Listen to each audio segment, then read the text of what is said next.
All right, we have a special guest, and you know her voice. There she is, Delilah. Soothing, recognizable. You just stop in your tracks and listen. She has millions of listeners, by the way, each week.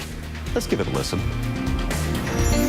Your request, dedications, stories from the heart. That's what you'll find each night right here. We talk to you. We listen to you.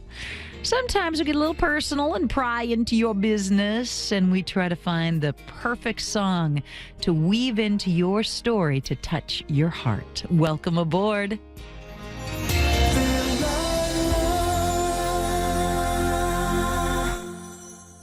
I've been humming that all day ever since I knew I was going to talk to her. Delilah has a new book out, by the way.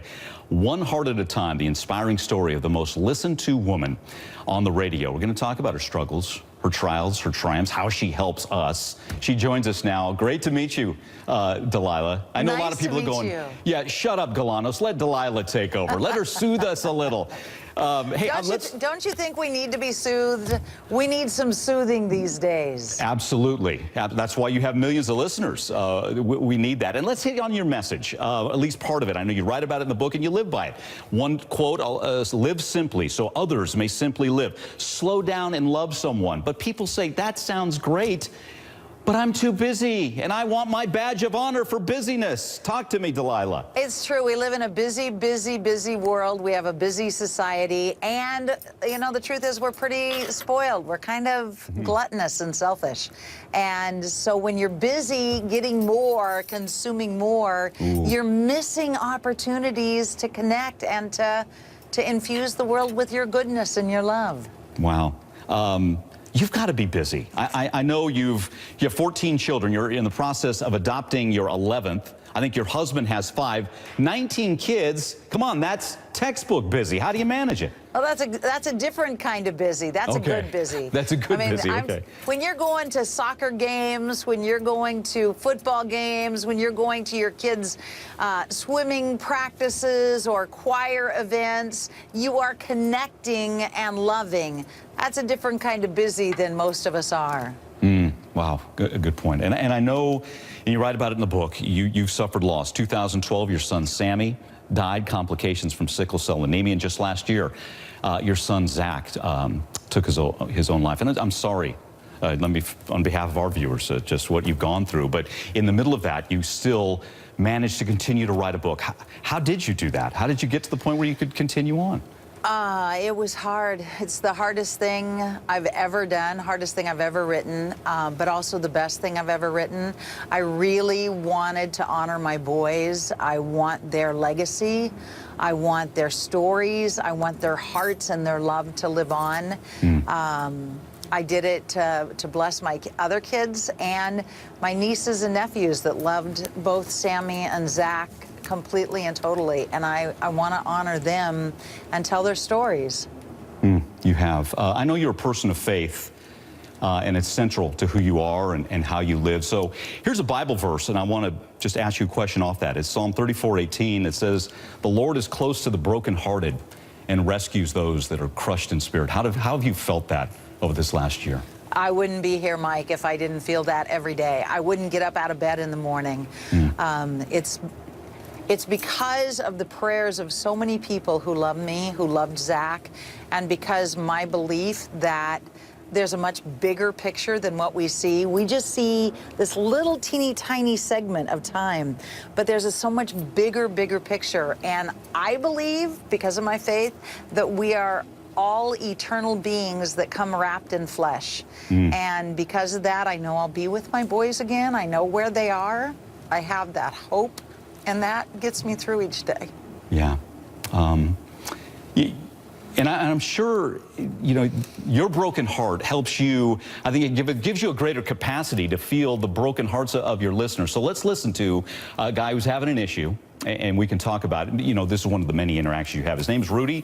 He's kind of having a tough time telling his wife who he loves, how much he loves her. Let's listen to that. We'll talk about it. Hi, my name is Rudy. What can I do for you? I'm married to a wonderful woman, Claudia, and, you know, she hints around that I don't say I love you enough, and I can admit that I'm not real romantic type, and I love her with all my heart. Maybe you could help me. It sounds to me like you have different love languages. There's a great book that talks about the 5 different love languages. Your wife, perhaps her love language is words of encouragement. She needs to hear, I love you, I adore you, you're sweet, you're beautiful. Maybe your love language is acts of service, and when you fill her gas tank up or clean her car, you're saying, I love you, but she's not hearing that.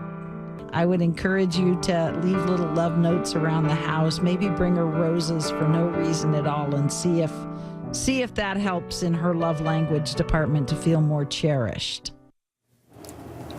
Love that. I love that book, by the way. You know, we're talking about our own love languages. What does it feel like to be able to, you know, take on a burden like that, help give a solution, weave a song around it? Well, that was a sweet call, but a pretty simple call, because just in the first few seconds that he talked to me, Mike, I could tell he adored his wife.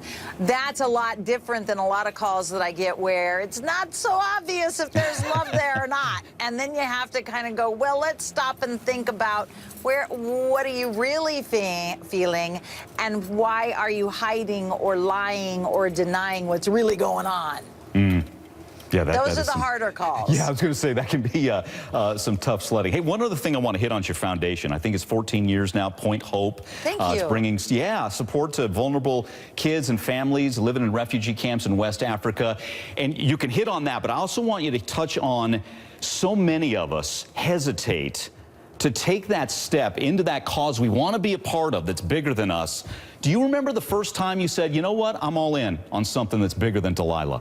Well, I didn't really say I'm all in. At first I said, no, somebody else needs to do this. Right. Because I had never traveled before, Mike. I'd never even been out of the United States except to Canada and Mexico once. So I was very hesitant because I thought, what can one person do?